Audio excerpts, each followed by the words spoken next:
Welcome to Sword and Shield, the official podcast of the 960th Cyberspace Wing.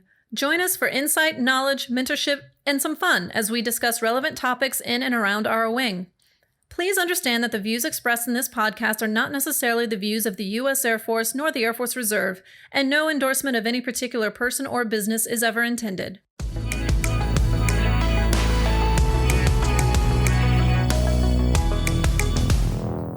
Good morning, gladiators, and welcome to the next episode of the Leadership Profile. With me today, I have Colonel Silas Darden, who is the new 960th Vice Commander. Welcome. Hey, thanks, sir. Good to be here. I just came up from the 860th, and I'm glad to be joining the wing staff.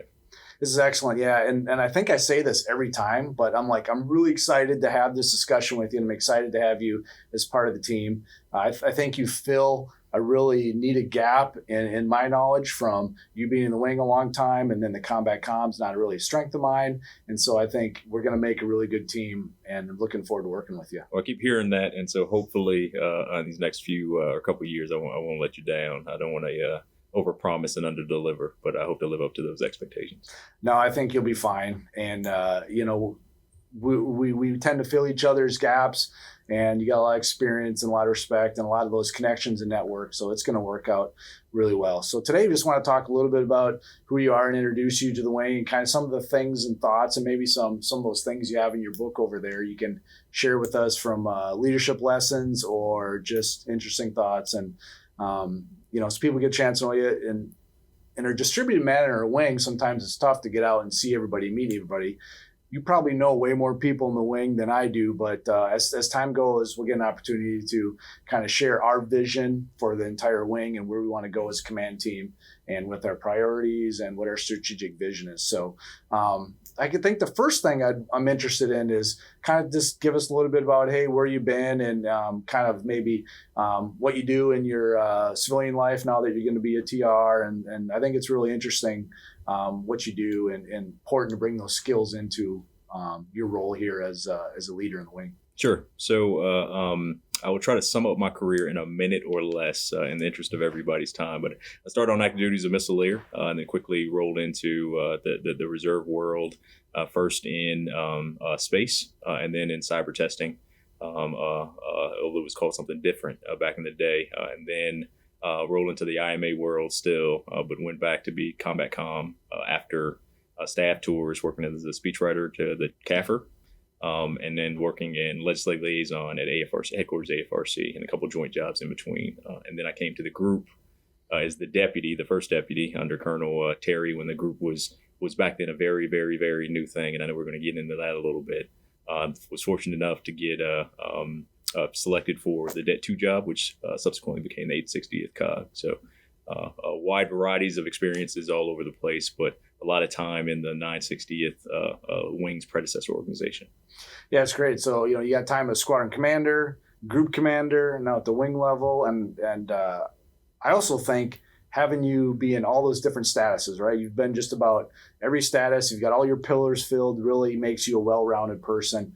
And in the reserve, a lot of times we don't get a chance to maybe do all those just because of the way we participate. But it's going to be critical for us to continue to mentor our folks, think in the future about having those experiences to make sure that we're developing the right people for those leadership roles. Yeah, so I tell folks don't walk past a mentorship opportunity, and so I mentor a lot of officers, both in the active component as well as the reserve component.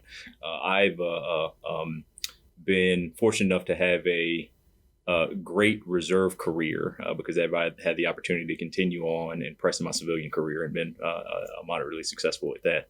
And then been able to do everything I wanted to do as a reservist. And I said that being a reservist provided me, kind of opened up the world in terms of things I was able to do, details, working on White House initiatives and other things. And so for those active component officers that are considering some reserve experiences, it's not just kind of the cookie cutter or looking at somebody's bio and say, I must do those things in order to achieve this goal. Like you can really have the career you want as a reservist. And I think every reservist already knows that. And I talk a lot about on-ramps and off-ramps, right? And finding the right status to serve at the right time based on your family or what's going on. If somebody's going to school, they got a chance to maybe dial it back a little bit and be a TR, an IMA, and then maybe it's time that they want to be full-time. And I think you've done that and shown that you've been able to kind of navigate some of those certainly there's challenges in figuring out how to do that. So do you have any tips or things, mentoring you'd like to share of timing wise? You think about what worked for you anyways? Yeah, I think that one misnomer that we all need to appreciate early on in our careers is it's okay to say no, right? I think that we believe we'll be voted off the island in some manner or form if we tell a senior leader no, and that is not the case. Now, we have to understand there are risks there, personally and professionally saying no, but we also have to make what is our life goals kind of our guiding light. And so for me, I made decisions over time to tell people no, because those decisions conformed with where I wanted my life, personally and professionally, to head. Sometimes I took a bit of a risk. It was an opportunity that I otherwise really wanted, but I couldn't take at the time. But I always landed on my feet, continued to perform, and got other opportunities. And so for those folks for the listeners out there, I would say start out with a plan, right? If you get presented an opportunity, a senior leader comes say, hey, it would be really nice for you to come do this. Be willing to say no because it's not a time, and just provide that message that I really would like to do this for you, but I can't right now because I have this thing that I'm working on that's more important right now to me. And I think senior leaders appreciate that you're honest and are willing to come back to you when there's another opportunity that they can. Yeah, that's great advice. And it's really hard to do. Some people feel this need to want to please everybody, and they feel like they're not going to get that next opportunity. And I've talked about in previous podcasts with me is that I've been a guy that's taken advantage of opportunities. And you never know they're going to come, and you should always be ready.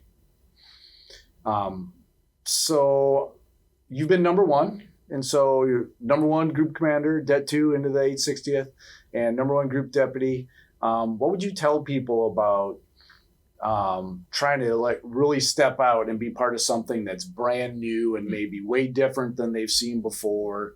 What kind of things are you feeling, and what kind of risks and challenges did you see associated with that? Yeah, so I did get some heads up in preparation for this conversation. You mentioned my book, and so I do have a book, and I've been looking over my experiences at the 860th and what I took into that job and other jobs. And so you joked with me about carrying a book around. I do carry a book around for anybody who's going to see me, and it has little tidbits of information. One of the things I pulled out of my book in preparation for that question, thank you, sir, was be better than XXX, right? And so stepping into the 860th, one of the or the Det 2 even, one of the goals I had was to be better than XXX. And so we wanted to look at those measures of effectiveness as an organization and look at predecessor organizations or sister organizations, or even our active component partner organizations, and say, is that a metric measure we can take, and can we be better at it than? Now, for some, we fell flat on our face because we were a new organization. But in some cases, we will work out policies, practices, or as we call them in the military, TTPs, that enabled us to have better measured outcomes, right? And I think that was the ultimate goal. So, some people say if you're shooting for something and you miss the mark, you still fared better than you otherwise would if you didn't shoot for anything. And so we shot high in a lot of cases. We missed in a lot of cases, but we got further than we otherwise would if we never shot. Yeah, it's excellent. And so being a hockey guy, there's a famous quote Wayne Gretzky said that you miss 100% of the shots you never take. And so I think, that's important. The Reserve Command did make an investment in cyber, and we feel like that's really important. And where you and the team and everybody that had a piece of that has really moved us along in a way. And we're at this point now where we've been a wing for almost 2 years. And I know you and I spent a lot of time, and I appreciate your counsel throughout the years here about what we need to look like in the future. And I'm not sure where that's going to go. And you heard a lot of demand signals. We use that terminology all the time. So what kind of thoughts do you think future-wise that we should consider? Yeah, so it's an excellent question, sir. I think that number one, I think that we cyber, especially reserve cyber, we kind of get a bad rap for folks telling us we're not telling our story effectively. And to tell another story, I heard a long time ago from the strategic triad, right? So subs, missiles, and bombers, right? The nuclear triad. Missileers never really have to tell their story, right? Because everybody knows it is a strategic deterrent and we'll always have it, right?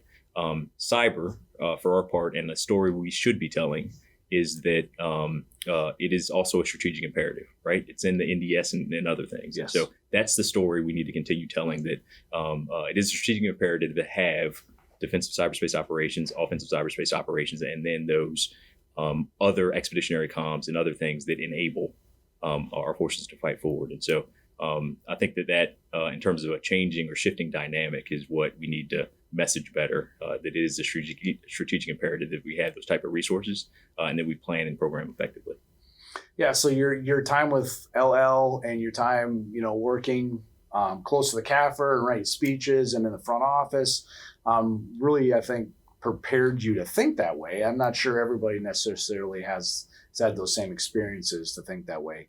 And certainly through my experience of going through PME at a joint school, it kind of makes you think differently. And going forward here, where have you seen maybe your mind shift change? Maybe growing the group from that first real small group into where we are today. Have things gone the way you expected, or maybe not? And what lessons learned is there that we can apply to going forward in the future? So I think I did have or was able to, right? So I was coming out of Squadron Command when I came here as the group deputy, right? So I was a Combat Comm Squadron Commander, went to the 911th to do kind of base comm, and then came here as the deputy. And so as the deputy group commander, right, you're an alter ego for the group commander. And so I was very much focused on staff level operations in support of subordinate level commanders. So that was the job. Heading out to the Det 2 and what would be the 860th, I had a big mind shift because it was about forming a staff, yes, but it also was about supporting the 670 plus airmen. And so everything we did wasn't necessarily a staff activity. It was focused on an outcome for an airman, right? What package are you pushing? What award are you pushing? But how are you reducing your work such that it's impacting an airman and enabling him or her to do their mission, right?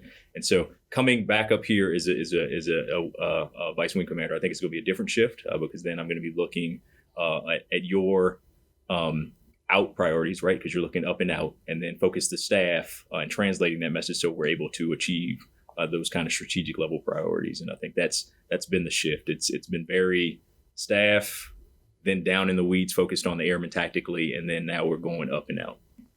Yeah, and again, I think that has suited you well to be prepared for being that vice commander, having those different experiences as well.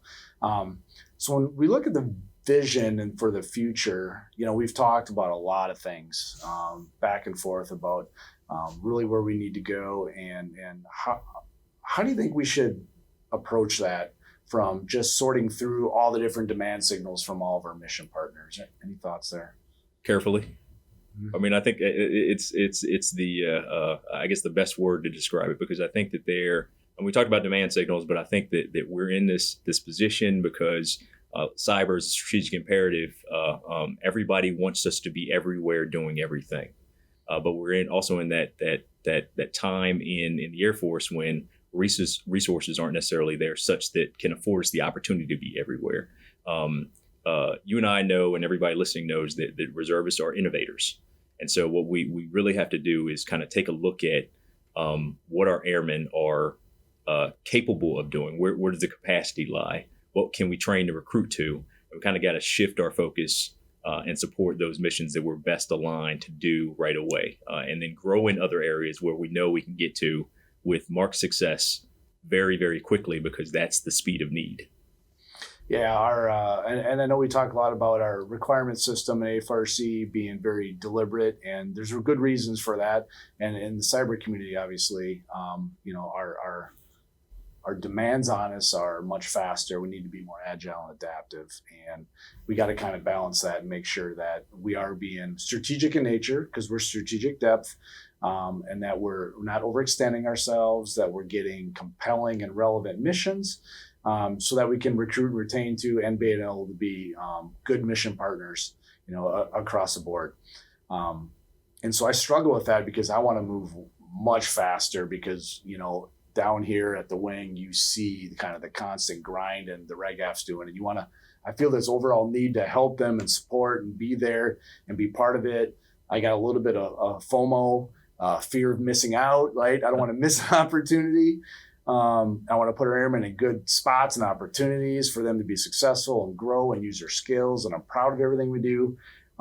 So we're going to have to try to navigate that together, right? And we're going to have to kind of lean on each other. And I hope you can pull me back at times when it's like, hey, it's probably something we need to think about more, or slow down, or need you to put your hand on my shoulder and push me forward at times to do that. And we'll try to, play off each other and make sure that we're doing right by the airmen in the wing and doing the right thing. That's right. Short of the simple assault, we'll put my hands on you. I got your back. I will say that I think that's the challenge and the risk, right? So we're right now talking about things we want to do in 2023, which in our world is years away. And in some people, they would say that that's too far away to even consider, but we're having to make those planning choices, conversations now. And so copy on the FOMO. I think we're all fall victim to it at some point. But as you said, we got to be deliberate. Yeah. So let's shift gears a little bit. So personally with you, can you talk about any mentors you've had or leadership lessons that people have kind of changed your mind or had a real big impact in your life? Not necessarily who they are, but what that kind of meant to you. I will talk about probably my first mentor. That is, I share his name, Silas Darden Jr., retired Army Command Sergeant Major. And there are a number of nuggets he shared with me over the years. I call them nuggets because oftentimes I was thick-headed about receiving what said nugget was going to be. I tell a story about I was, I had just waxed. So one of my high school jobs was I worked at a car wash. Okay. And so I think I had waxed the truck. I was going to be driving it that evening. I think I was 16, 17-year-old, and I had waxed his truck because I was going to be taking it out. And so I waxed the truck, and he was in the house, or he was just getting home, and I was like, "Hey, Dad, look at the job I did on the truck." And he looked at me and he said, "Well, you're gonna be driving it, aren't you?" And I was like, "Yeah, I don't know what that means." And he said, "Why would I thank you for something you're supposed to be doing?" And don't get me wrong, I certainly appreciate that gratitude is important, and we have to thank people as early and often as possible, especially in the military and reservist context, because it truly is a thankless job sometimes. And we're taking a lot of time away from a lot of people that could be doing a lot of other things. But the lesson in that very early lesson in my life was that, the kind of reward for doing your job is no punishment. And then if you're approaching the mission and the job that way, you're usually better. Again, he's provided a number of other life lessons, some private, some not, but that was a very early one that has kind of guided me in my military career. Yeah, that's excellent. So I also share my father's name as well, and have some similar experience as well around work ethic. And I remember one summer, I had a couple of days off, and I worked at the airport, and so pumping gas in airplanes and pulling airplanes around. And of course, Dad helped me get that job because his buddy ran the FBO, and so I had a couple of days off for whatever reason, and no baseball. And he's like, "What are you gonna do?" I'm like, "Well, I'm just gonna relax, hang out with my friends." He's like, "No, we're going to the farm, to his dad's farm, my grandpa's farm, and it's the middle of the summer. We're gonna go bale hay." And so I spent 2 days and 14 hours a day, 90-degree heat, baling hay. And I thought, man, this sucks. This is hard work. And but it taught me, like, never take a day off. Like, you always got to work, and there's always something to do. And I've kind of tried to live that since then, and embody that. And I've seen it in him his whole life. So I also was a little bit, I wasn't happy about it, and at the time. And but now I look back, and I have, I got my own kids, trying to help them understand those things. And I know you're a new dad too, and so you're at a different different spot in that continuum of growth of the kids. And I'm at that point now where the teenagers, they don't listen to me. So, well, my 15-month-old doesn't listen to me either. I mean, we have a meeting of the minds all the time as to what I think. I'm like, hey, here's what you should be doing. And I think he agrees, but all of a sudden he doesn't and just goes off in his own little world. So I certainly, teenagers, 15-month-old, same thing, sir. Same thing. Yeah. That's, and see, again, that's perspective. Like, I forgot what it was like then. I mean, you showed me, you FaceTimed with them yesterday. And I'm like, oh man, it'd be so awesome to have them that age again. It's so much fun. And, yeah, similar challenges no matter where they are in that continuum of life. And so I know you've recently made a move kind of back to DC. How's that going? Going well. So I headed back, for those of you who don't know, I'm off of AGR status back into the Judicial Reserve world. And so I went back to my civilian job at the Department of Justice. And so headed back there, enjoying, being back there for the past few weeks and really enjoying being back into the thick of a civilian life. Certainly much different than life in Warner Robins, I'm sure. Definitely in the pace, although, the challenges with COVID-19 are I think, experiences worldwide, definitely in the U.S. And so with the social distancing and everything else, the pace is about the same. Sure. So we're going to kind of continue to figure out what that means for us as a wing. And this, I think, again, we talked about a lot. This is the marathon. We're in the long fight here against this thing and making sure that, we're being smart and commanders are making good decisions and keeping their people safe. And so with you coming out of the group command, is there anything that you learned as a group commander that you like to share with maybe squadron commanders or unit leadership or anybody about as you kind of reflect on your time there about really making them more effective either as individuals or a unit? Yeah, so I think that the 860th Commander Superintendents and Airmen know this, but one of my bumper stickers is "Don't admire problems," right? And so because and I think this is military context, outside of military context, there is you see a problem and you want to figure out if you want to do something about it. So there's kind of this OODA loop of what you should do.